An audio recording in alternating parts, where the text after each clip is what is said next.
നമസ്കാരം, മലയാളി വാർത്തയിലേക്ക് സ്വാഗതം. ദിലീപ് 18 അടവും പയറ്റിയിട്ടും ഏൽക്കുന്നില്ല. അതിജീവത നിർത്തിപ്പൊരിക്കുന്നു. കോടതിയെപ്പോലും വെള്ളം കുടിപ്പിക്കുന്ന ചോദ്യങ്ങൾ. നടിയെ ആക്രമിച്ച കേസിലെ മെമ്മറി കാർഡ് അനധികൃതമായി പരിശോധിച്ചതുമായി ബന്ധപ്പെട്ട അന്വേഷണ റിപ്പോർട്ടിലെ സാക്ഷിമൊഴി പകർപ്പ് അതിജീവതയ്ക്ക് നൽകണമെന്ന ഉത്തരവിനെതിരെ നടൻ ദിലീപ് നൽകിയ അപ്പീല് തള്ളിയിട്ടുണ്ട്. സിംഗിൾ ബെഞ്ച് ഉത്തരവിനെതിരെ ദിലീപ് ഹൈക്കോടതിയിൽ സമർപ്പിച്ച ഹർജിയാണ് തള്ളിയത്. ഇത് നടനെ സംബന്ധിച്ചിടത്തോളം വലിയ തിരിച്ചടി തന്നെയാണ്. ജില്ലാ ജഡ്ജി തയ്യാറാക്കിയ വസ്തുതാ അന്വേഷണ റിപ്പോർട്ടിലെ മൊഴി പകർപ്പ് അതിജീവിതയ്ക്ക് നൽകരുതെന്ന ഹർജിയാണ് ഹൈക്കോടതി തള്ളിയത്. സിംഗിൾ ബെഞ്ച് ഉത്തരവിനെതിരെ ദിലീപ് ഹൈക്കോടതിയിൽ സമർപ്പിച്ച ഹർജിയിലാണ് തിരിച്ചടി ഉണ്ടായിരിക്കുന്നത്. ഉത്തരവിൽ ഇടപെടാൻ കാരണങ്ങളില്ലെന്ന് വിലയിരുത്തിയാണ് ഡിവിഷൻ ബെഞ്ചിന്റെ നടപടി. മൊഴിപ്പകർപ്പ് നൽകരുതെന്ന് പറയാൻ പ്രതിക്ക് അവകാശമില്ലെന്നും വസ്തുതാന്വേഷണ റിപ്പോർട്ടിലെ സാക്ഷി മൊഴികളെക്കുറിച്ച് അറിയാൻ തനിക്ക് അവകാശമുണ്ടെന്നുമായിരുന്നു അതിജീവിത കോടതിയെ അറിയിച്ചത്. എന്നാൽ തീർപ്പാക്കിയ ഒരു ഹർജിയിൽ പുതിയ ആവശ്യം പരിഗണിച്ച് ഉത്തരവിടുന്നത് നിയമലംഘനമെന്നായിരുന്നു ദിലീപിന്റെ വാദം. മെമ്മറി കാർഡിന്റെ ഹാഷ് വാല്യൂ മാറിയതുമായി ബന്ധപ്പെട്ട് ജില്ലാ ജഡ്ജി നടത്തിയ അന്വേഷണത്തിന്റെ റിപ്പോർട്ടിലെ വിശദാംശങ്ങൾ നേരത്തെ പുറത്തു വന്നിരുന്നു. ഒരു മജിസ്ട്രേറ്റും കോടതിയിലെ ജീവനക്കാരനും ഈ മെമ്മറി കാർഡ് കൈകാര്യം ചെയ്തുവെന്നായിരുന്നു വിവരം. തുടർന്ന് അന്വേഷണവുമായി ബന്ധപ്പെട്ട കണ്ടെത്തലുകളിലേക്ക് നയിച്ച മൊഴികളുടെ പകർപ്പുകൾ ആവശ്യപ്പെട്ടുകൊണ്ട് അതിജീവിത ജില്ലാ ജഡ്ജിക്ക് കത്ത് നൽകിയിരുന്നു. എന്നാൽ ജില്ലാ ജഡ്ജി അത് നിഷേധിക്കുകയായിരുന്നു. പിന്നാലെ മൊഴി പകർപ്പുകൾക്കായി അതിജീവിത ഹൈക്കോടതിയിൽ നിന്നും അനുകൂല വിധി നേടുകയായിരുന്നു. ഇതിന് പിന്നാലെയാണ് ദിലീപ് മൊഴി പകർപ്പ് അതിജീവിതയ്ക്ക് നൽകരുതെന്ന ആവശ്യവുമായി ഹൈക്കോടതി ഡിവിഷൻ ബെഞ്ചിനെ സമീപിച്ചത്. തന്റെ എതിർപ്പ് രേഖപ്പെടുത്താതെയാണ് സിംഗിൾ ബെഞ്ച് അതിജീവിതയ്ക്ക് സാക്ഷി മൊഴി പകർപ്പ് നൽകാൻ ഉത്തരവിട്ടതെന്ന് ദിലീപ് കോടതിയെ അറിയിച്ചു.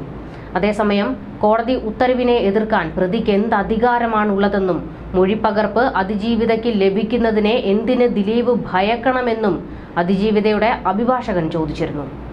ജില്ലാ ജഡ്ജിയുടെ റിപ്പോർട്ടിലെ വിശദാംശങ്ങൾ അറിയാൻ തനിക്ക് അവകാശമുണ്ടെന്നും തന്റെ മൗലികാവകാശമാണ് ലംഘിക്കപ്പെട്ടതെന്നും അതിജീവിത കോടതിയിൽ വാദിച്ചു.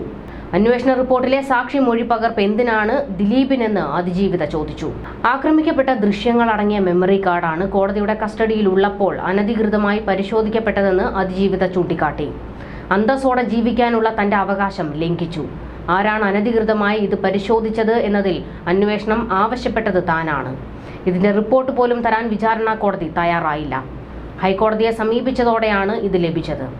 അതുപോലെ താൻ ആക്രമിക്കപ്പെട്ട വിഷയത്തിൽ ഉണ്ടായ കാര്യങ്ങളെക്കുറിച്ചുള്ള പുരോഗതി അറിയുന്നതിൽ പ്രതിക്ക് എന്താണ് പ്രശ്നമെന്നും അതിജീവിത ചോദിച്ചു.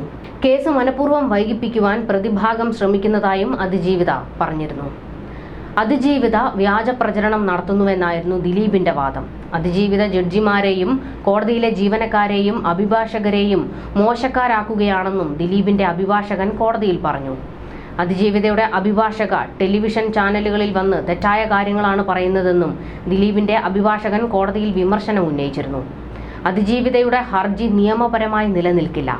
തീർപ്പാക്കിയ ഹർജിയിലാണ് മൊഴി പകർപ്പ് നൽകാൻ അതിജീവിത ആവശ്യം ഉന്നയിച്ചിരിക്കുന്നത്.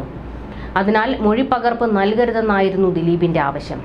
അന്തിമമാക്കിയ ഹർജികളിൽ പുതിയ നിർദ്ദേശങ്ങൾ ആവശ്യപ്പെട്ട് അപേക്ഷകൾ നൽകുന്നതിനെ സുപ്രീം കോടതി വിമർശിച്ചിട്ടുണ്ടെന്നും അപ്പീലിൽ വാദിച്ചിരുന്നു. മൗലികാവകാശം ലംഘിക്കപ്പെട്ടതിനാലാണ് ഹൈക്കോടതിയെ സമീപിച്ചതെന്നും മൊഴി നൽകേണ്ടതില്ലെന്ന് പറയാൻ പ്രതിക്ക് അവകാശമില്ലെന്നും അതിജീവിത കോടതിയിൽ ശക്തമായി തന്നെ മറുപടി നൽകി. ജസ്റ്റിസുമാരായ എം നഗരേഷ്, PM മനോജ് എന്നിവരുൾപ്പെട്ട ഡിവിഷൻ ബെഞ്ചാണ് അപ്പീൽ പരിഗണിച്ചത്. ദിലീപ് എന്തൊക്കെ ചെയ്തിട്ടും ഒന്നും അങ്ങോട്ട് ഏൽക്കുന്നില്ല. കനത്ത തിരിച്ചടിയാണ് വീണ്ടും ഉണ്ടായിരിക്കുന്നത്. അതിജീവിതയെ അങ്ങേയറ്റം അധിക്ഷേപിക്കുന്ന മോശക്കാരിയാക്കുന്ന നിലപാടുകളാണ് ദിലീപിന്റെയും അഭിഭാഷകരുടെയും ഭാഗത്തു നിന്നൊക്കെ ഉണ്ടാകുന്നത്. എന്നാൽ അതിനെയെല്ലാം അതിജീവിച്ചുകൊണ്ട് ശക്തമായി തന്നെ പോരാട്ടം തുടരുകയാണ് അതിജീവിത.